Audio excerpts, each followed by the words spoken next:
ବର୍ତ୍ତମାନ ସେଲ୍ଫ ଡେଷ୍ଟ୍ରକ୍ଟିଭ ଆଟିଚ୍ୟୁଡ ବାଲା ଯୋଉମାନେ ଥିବେ ସେମାନେ କଣ କାହା କଥା ଶୁଣନ୍ତି? କାହା ହୁଁ କଥା ସେମାନେ ଶୁଣିବେ। ଯଦି ସେଟା ପ୍ରୋଟେକ୍ଟିଭ ଇଏରେ ଦବ ତାହେଲେ ମଙ୍ଗଳ କଣ କହିବ ନା ଯୋଉଠି ବସି ସେ ଜାଗାକୁ ପ୍ରୋଟେକ୍ଟ କରିବ, ଯୋଉ ଜାଗାକୁ ଦେଖୁଛି ସେ ଜାଗାକୁ ପ୍ରୋଟେକ୍ଟ କରିବ। ଲେଟ୍ ସେ କାହାର ମଙ୍ଗଳ ଲଗ୍ନରେ ବସିଛି ତାହେଲେ ସେ କଣ କରିବ? ନିଜର ପ୍ରୋଟେକ୍ସନ ପାଇଁ କାମ କରିବ।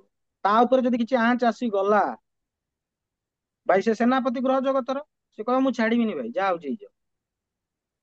ତାପରେ ସେ ଚତୁର୍ଥ ଘରକୁ ଦେଖିଲା, ଚତୁର୍ଥ ଘର କଣ ନା ମା, ସୁଖ, ସୁବିଧା,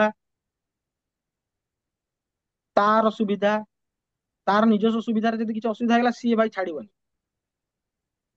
ମଙ୍ଗଳ ଯଦି ଦେଖିଲା ସେଭେନ୍ଥ ହାଉସ କୁ, କଣ ନା ସ୍ଵାମୀ ପାଇଁ ଓଭର ପ୍ରୋଟେକ୍ଟିଭ ହେଇଯିବ। ବା ଯାହାର ଯୋଉ ସାମ୍ନା ବାଲା ଯୋଉ ଲୋକ ଅଛି, ମଙ୍ଗଳ ଯଦି ପଜିଟିଭଲି ଥିବ ସେ ତାର ସାମ୍ନା ବାଲା ପ୍ରତି ଓଭର ପ୍ରୋଟେକ୍ଟିଭ ହେଇଯିବ। ଏଇଟ୍ ହାଉସ କଣ ନା ଏଇଟ୍ ହାଉସ ରୁ ଆମେ ମନ୍ତ୍ର ଶକ୍ତି ଦେଖୁ, ଦେଖୁଛ ତ? ଓକଲ୍ଟ ବି ଆମେ ଏଇଟ୍ ହାଉସ ରୁ ଦେଖୁ। ତାହେଲେ ମନ୍ତ୍ର ଶକ୍ତିକୁ ବି ରୁଲ କିଏ କଲା? ମଙ୍ଗଳ। ଏଭ୍ରି ମନ୍ତ୍ର, ଯେତିକି ସଂସାରରେ ତମେ ମନ୍ତ୍ର ଦେଖୁଛ ସବୁତିକ ମଙ୍ଗଳ।